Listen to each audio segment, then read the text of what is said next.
তোমরা সবাই কেমন আছো? আশা করছি খুবই ভালো আছো। আমার মোটামুটি ভিডিও করছি আমি। ভিডিওটার সাউন্ডটা স্কিপ করে দিয়েছি কেন, লঙ্কা আমি উপোসের পরের দিন একটু ঝাল ঝাল খেতে সবারই ভালো লাগে। কার কার ভালো লাগে অবশ্যই কমেন্টে বক্সে জানাবে। আর আমার কি ভিডিও হতে চলেছে তোমরা অবশ্যই টাইটেল আর থাম্বনেল থেকে জেনেই যাবে। আমি খাচ্ছিলাম মুড়ি, খেতে খেতে তোমাদের সাথে একটু বকর বকর করছিলাম। তো বক করার পর মুড়িটা খাওয়া ফিনিশ করেছি। কত গল্প তোমাদের সাথে দেখো, কিন্তু কতটা আমি স্কিপ করে দিয়েছি কেন, ভয়েসটা প্লে করে দিয়েছি, সাইলেন্ট করে দিয়েছি। চলো আবার তোমাদের সাথে পরে দেখাচ্ছে, সেটাই বলছিলাম। চলো মুড়িটা দেখতে পাচ্ছ লঙ্কা দিয়ে, অফ টেস্টি টেস্টি।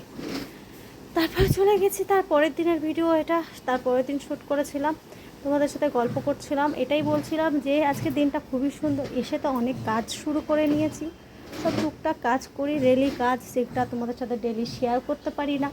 দেখো কাজ করতে করতে কাজের মাঝখানে সব কিছু শেয়ার করা যায় না। তো অবশ্যই পুজো চলে এসেছে, কার কার পুজো শপিং শুরু হয়ে গেছে শেষে অবশ্যই আমার সাথে একটু কমেন্ট বক্সে জানিও।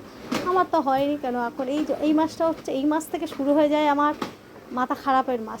এই মাসে 14 তারিখ হচ্ছে আমার ছেলের বার্থডে। তো ওই বার্থডের দিন থেকে আমার ছেলের দিনটা হেভি সুন্দর শুরু হয়ে যায়।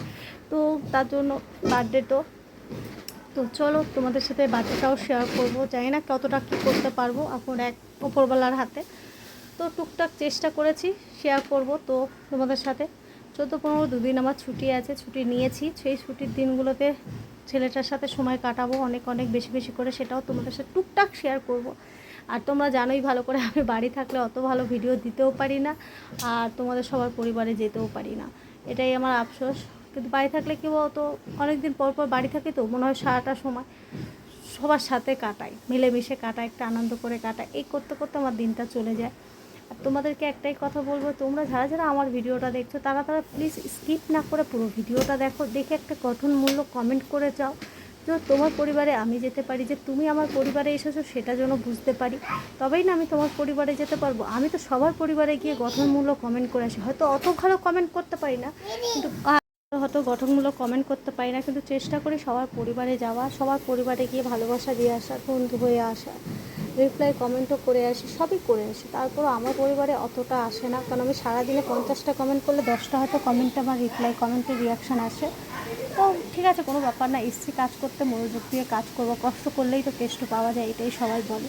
তো অবশ্যই সেটাই জানবো, ছেলে উপর দিকে নিয়ে দিয়ে ভিডিওটা তোমরা দেখো, ভালো লাগলে একটা লাইক কমেন্ট শেয়ার করতে অবশ্যই বলবো। আর তার সঙ্গে সঙ্গে আজকের আমি বারান্দায়, তৃতীয় দিনের কথা এটা, বারান্দায় এসে দেখছি সুন্দর ইলিশ মাছ বিক্রি হচ্ছে।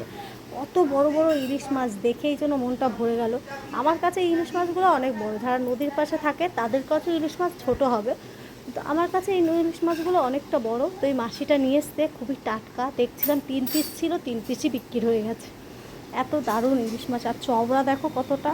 আমার কাছে এই ইলিশ মাছগুলো অনেকটাই বড়, কেন আমরা তো নদীর পাড়ে থাকি না, তার জন্য আমাদের কাছে এগুলো মানে ওরকম মনে হবে না, কিন্তু আমাদের কাছে এটা অনেকটাই বড় ইলিশ মাছ। তোমরা যারা যারা নদীর পাড়ে থাকো তারা তারা অবশ্যই দেখেছো কত বড় বড় ইলিশ মাছ। তো তার জন্য ভাবলাম তোমাদের সাথে একটু ছোট্ট ভিডিও শেয়ার করি। মাসিটা রোজ আসে এখানে, দেখেছি মাছ বিক্রি করতে, আর রোজ চিৎকার করে করে মাছ বিক্রি করে। তো কেমন লাগলো অবশ্যই কমেন্টে জানিও, আর ভালো থাকো, সুস্থ থাকো, খুব সুন্দর সুন্দর ভিডিও বানাও।